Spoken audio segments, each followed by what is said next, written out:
Mon prochain invité, c'est un auteur que j'ai le plaisir de recevoir, d'abord par son nom, vous allez comprendre, mais aussi par un livre qui s'appelle Réflexions sur la vie, recueil de faits vécus. Donc, c'est M. René Lévesque. Bonjour. Vous devez vous faire taquiner avec ça, M. Lévesque. Disons que ça ne passe pas inaperçu, mais c'est un nom qui me porte chance. Mais les gens vont s'en souvenir qu'on a eu comme invité et auteur M. René Lévesque. Effectivement. Vous allez bien? Oui, oui, merci. Un peu avant l'entrevue, vous nous mentionniez que vous êtes originaire de Rivière-du-Loup, donc vous connaissez le coin. Oui, effectivement, je suis originaire de Rivière-du-Loup. Et moi, j'ai travaillé, ça fait 38 ans que je travaille avec les personnes âgées. J'ai été infirmier pendant une vingtaine d'années et tout ça. Alors, j'ai côtoyé des gens qui ont eu à vivre la maladie, hein, effectivement. Alors, c'est pas mal mon expérience de travail. Est-ce que c'est ça qui vous a amené? Est-ce que c'est votre métier qui vous a amené à écrire le livre Réflexions sur la vie? Parce que vous êtes un peu, si vous travaillez avec les personnes âgées, malheureusement, quand les gens sont malades et âgés, on sait que après la maladie, c'est souvent le départ pour le lointain. Ouais. Est-ce que c'est ce qui vous a amené à écrire ce livre-là? Disons que ce n'est pas l'élément déclencheur. L'élément déclencheur a été plutôt suite à différentes expériences que j'ai vécues dans ma vie, autant par la maladie et la perte de mes parents, parce que moi, j'ai accompagné mes parents en fin de vie, et 2 parents. J'en ai eu une grande amie qui a été une des premières à pouvoir bénéficier de la loi sur l'aide médicale à mourir. Et tout en jasant avec des amis, de la famille et tout ça, ben je pense qu'à un moment donné, on parle des vraies choses de la vie. Et bon, est-ce qu'il y a une vie après la mort? Est-ce que... Puis là, je leur faisais part de mon expérience de vie. Et à un moment donné, des gens me disaient à quelques reprises, « Tu devrais écrire ce que tu nous dis pour que ça reste. Puis c'est passionnant ce que tu nous dis. » Alors, c'est ce que j'ai fait. Je l'ai écrit. J'ai pris 4 ans pour écrire Réflexions sur la vie. Et quand je l'écrivais, j'avais l'impression de ressentir les émotions. Au départ, j'ai écrit plus de 200 quelques pages. Et là, ça a été réduit à peu près, quoi, 128 ou 125 pages. Bon, ouais, on a fait du ménage. C'est ça. J'ai consulté quelqu'un qui avait l'expérience et tout ça. Mais lorsque j'écrivais, je ressentais les émotions des gens qui allaient lire. Alors, je me disais, bon, s'ils ressentent ça, il va être bon, il va être pas trop pire. Et là, les gens me disent, les lecteurs, lectrices qui le lisent, me disent, c'est un livre qui est réconfortant, qui est rassurant. Et on commence à le lire et on n'est pas capable de s'arrêter. On a hâte de voir jusqu'à la fin. Après, on le met de côté. Même des gens m'ont dit que ça devenait leur livre de chevet. Et une histoire drôle, c'est que quand je suis venu au salon à Cap-Saint-Ignace au printemps dernier, les gens me demandent c'est quoi. Moi, je leur dis les commentaires que les lecteurs me disent. Et j'ai dit à une madame, entre autres, lorsque vous commencez à le lire, vous arrêtez pas. C'est ce que les gens me disent. Elle est revenue me voir le lendemain matin. Elle dit, vous, M. Lévesque, là, elle dit, j'ai pas dormi de la nuit.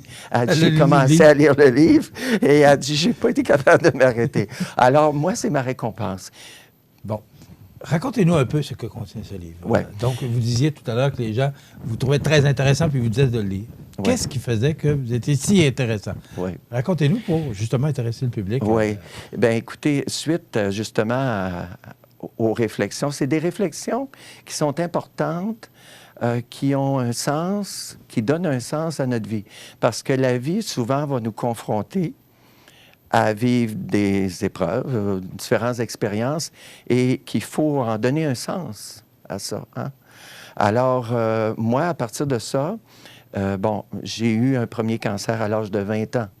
Alors, il y a une réflexion que je le raconte, parce qu'à l'âge de 20 ans, on ne s'attend pas de se faire dire que notre vie peut finir là. Alors, ça a été une chose. Et c'est ce qui vous est arrivé? C'est ce qui m'est arrivé. Vous avez... Oui, à l'âge de 20 ans. Là. Oui, à l'âge de 20 ans, là, on m'a appris que j'avais un Hodgkin et puis je passais à travers. Et à l'époque, on commençait à le guérir. Alors, tout ça...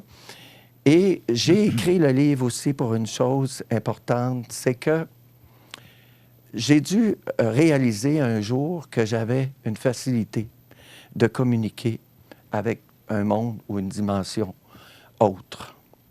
Et ça m'a pris du temps, des années, à l'admettre, à l'accepter, à le comprendre. Et là, je me disais, j'ai pas choisi ça. Alors, quand on entend des fois des gens qui disent, ben moi, je suis médium et tout ça, moi, je dis que c'est une facilité de communiquer avec une dimension haute qu'on connaît pas. Puis, vous savez que dans la vie, on n'a pas besoin de tout savoir et tout connaître non plus. Mais moi, ça m'apportait un peu une contrainte de recevoir des messages. Alors, j'ai compris que j'étais messager, mais lorsque j'ai écrit le livre, je me suis dit, ça se peut pas que je suis le seul à vivre ça. Hein? Alors, combien de personnes qui sont comme moi, qui le vivent ou qui l'ont vécu dans le silence, pour pas qu'on dise est-ce qui est normal, ça n'a pas de bon sens, qu'est-ce qu'il dit? Puis un jour, ben, je l'ai accepté, puis le jour que j'ai accepté, je l'ai compris. Et vous faites quoi avec ce don? Est-ce qu'on peut appeler ça un don? Moi, je n'appelle pas ça un don parce que je pense que tout le monde a la capacité d'aller chercher cette façon de communiquer. C'est sûr qu'il faut être ouvert à ça au départ. Hein? Mais je vais vous donner un exemple. Tout le monde peut chanter, mais on ne chante pas tous de la même façon. Hein? Il y en a qui chantent mal, ils faussent, il y en a qui chantent très bien. Alors, on peut le faire, mais je crois à différents niveaux. Et moi, c'est arrivé comme ça que je l'ai réalisé. Et surtout après le décès de ma mère. C'est là que j'ai commencé à avoir des messages, au début par les rêves, et etc. Ça l'a amplifié jusqu'à devenir avec un message une fois de la mère d'un de mes amis que j'avais jamais connu. Et on recevait cette journée-là ses amis qui venaient nous visiter de l'extérieur. Puis ça a été tout... moi, ça se produisait souvent le matin. Mettons, à 6 heures du matin, tu te réveilles, tu n'es pas capable de dormir. Et là, elle est venue se manifester. Puis j'ai demandé des preuves. Et elle me les a données. Puis mon ami ne savait pas rien du tout de qu'est-ce que je pouvais faire à ce niveau-là. Et j'ai commencé dans la discussion à vérifier avec lui. Puis quand je suis rentré dans deux ou trois détails assez précis que sa mère m'avait dit, là, il m'a dit « Pourquoi tu me demandes ces choses-là? » Puis là, je lui ai expliqué. Puis au niveau des émotions, ça a été très fort pour lui. Est-ce que ça fait peur? Non. Non, au moment parce où que... ça arrive, ce genre de choses-là? Non, parce que je ressens toujours de l'amour. C'est toujours comme un amour infini. Tu sais, c'est comme la vie.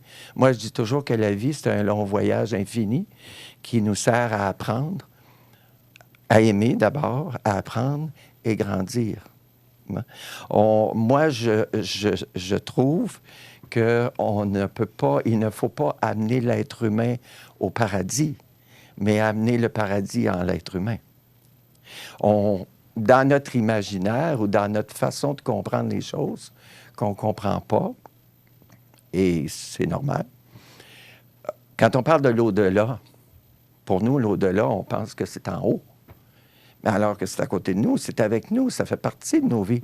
Alors, quand quelqu'un dit, ben mon père est décédé, mais je le ressens tellement, il est avec moi. Hein? On entend parler de Céline Dion souvent par rapport à René Angélil. Elle dit, il est en moi, mon père est en moi. Alors qu'on pense souvent qu'ils sont à haut, mais il n'y en a pas. Dans votre vidéo, vous parlez de spiritualité aussi. Oui. Vous parlez de vie après la mort. Vous croyez à la vie après la mort, c'est ce que je comprends. Depuis l'accompagnement que j'ai fait de mes deux parents, je n'ai, pour moi, c'est une opinion personnelle, hein, ça reste toujours personnel. Oui. C'est un choix qu'on fait. Je n'ai plus de doute. Et par le métier que j'ai fait, avec l'expérience comme infirmier, des gens qui ont, en fin de vie, j'en ai vu beaucoup, hein, j'en ai côtoyé beaucoup. Est-ce que ça a changé votre comportement, votre attitude envers ces gens-là? Ma philosophie de vie. Ma philosophie de vie a changé, surtout après le premier cancer que j'ai eu. Je ne reporte plus rien. Ce que je peux faire maintenant, je le fais maintenant. Je le vis maintenant. Demain, ça sera une autre chose. Votre conjointe vit ça comment? Ma conjointe, elle le vit très bien. Avant que avant que je puisse créer cette ouverture d'accepter tout ça, elle s'en est aperçue par elle-même que j'étais comme ça, puis que je vivais comme ça. Mais elle aussi, elle se joint à moi dans cette... parce qu'à quelque part, elle a vécu, elle aussi, mais d'une façon différente. Ça change toute une vie? Oui, ça change toute une vie. Et le recueil des faits vécus, quand je vous disais que les gens me disent que c'est apaisant, c'est réconfortant, ce livre-là, ils retrouvent une paix intérieure. Bon, moi, c'est ce que je voulais vous poser parce que vous disiez, la madame était Oui. jusqu'au bout du livre, elle est allée vous voir le lendemain. Qu'est-ce qui fait que c'est relaxant ou qu'on va aller jusqu'au bout? C'est les faits vécus que vous racontez Oui. ou c'est la conclusion de ce que vous vivez maintenant? C'est à partir de toutes les réflexions. Au moins, au lieu d'écrire des chapitres, j'ai appelé ça des réflexions. Alors, il y a 15 réflexions. Et puis, ces réflexions-là, que tu parles de la vie après la mort, ou etc., de la mort physique, il y a toujours un côté positif. Alors, j'ai l'impression, d'après les commentaires des gens, même la semaine passée, j'ai reçu un courriel d'une dame qui m'a dit qu'elle a perdu sa sœur lors d'un suicide. Elle en avait lourd sur les épaules. De comprendre, surtout quand il n'y a pas de message qui est laissé. Hein. Elle m'a écrit, elle avait lu mon livre il y a 2 ans. Puis elle me dit, quand je suis revenu de la cérémonie, dernièrement, j'ai relu ton livre. Et ce que tu m'as écrit après, parce que moi, je savais que ta famille-là était en processus de deuil, puis j'y avais écrit un petit mot qui, selon moi, c'est un message qui est venu de sa sœur. Mais je n'ai pas commencé à écrire... tu sais, il faut que tu sois très délicat dans ça. Alors, j'ai tout simplement écrit ce que je ressentais. Puis elle m'a écrit, écoute, à partir de ce moment-là, de qu'est-ce que tu m'as écrit, j'ai relu ton livre et tu ne peux pas t'imaginer à quel point que je n'ai plus cette lourdeur-là sur les épaules parce que je le comprends, je l'accepte et j'ai plus de remords. Encore aujourd'hui, est-ce que vous communiquez avec votre mère? Est-ce que vous... Moi, Est-ce qu'il y a des périodes longues entre les messages? Comment ça se passe? Plus le temps avance, plus le temps passe, les années. Là, ça fait 10 ans que ma mère est décédée. C'est comme si je vais ressentir sa présence à quelques moments, mais c'est beaucoup plus distancé. Moi, ce que je ressens, c'est qu'elle est rendue ailleurs. Mais si j'en ai besoin, elle est là. Okay. C'est de cette façon-là. Et ailleurs, pour vous, c'est quoi? C'est dans peut-être une autre dimension. C'est peut-être qu'ils ont des tâches à accomplir. Moi, je crois que oui. Comme lorsqu'on est vivant sur Terre, hein, on a différentes étapes de vie. On doit... De savoir qu'on a une mission sur Terre, c'est déjà beaucoup, mais c'est pas tout le monde qui le comprend, ça. Hein? C'est quoi je suis venu faire? C'est quoi ma mission? C'est quoi je dois faire? Mais tout se fait à partir de l'amour. Est-ce que vous pratiquez encore... est-ce que vous êtes encore infirmier aujourd'hui? Non, non. Maintenant, je suis conseiller en hébergement. Alors, mon entreprise, c'est pour aider les personnes âgées à se trouver une résidence, un hébergement dans le réseau privé. Je ne fais pas de consultation comme, si on peut dire, médium. Moi, je n'aime pas vraiment ce mot-là. Là. Est-ce que vous dites médium? Non. Okay. Moi, je dis que j'ai une facilité de communiquer avec une autre dimension. Et ce n'est pas seulement qu'avec des gens qui sont décédés. Ça peut être aussi avec des personnes qui sont là, maintenant. Et des fois, une personne va me parler de quelque chose, d'un événement où, je ne sais pas, moi, bon, j'ai mis ma maison en vente. Bien, moi, ce qui m'apparaît dans mon idée, par exemple, c'est, mettons, le mois de novembre. Bien là, j'ai dit, si la personne me connaît, là, tu sais, là, je vais lui dire, bien, écoute, je vais te dire ça comme ça, là, prends-les ce que tu veux, mais je vois le mois de novembre que tu vas vendre. Mais c'est plus fort que moi.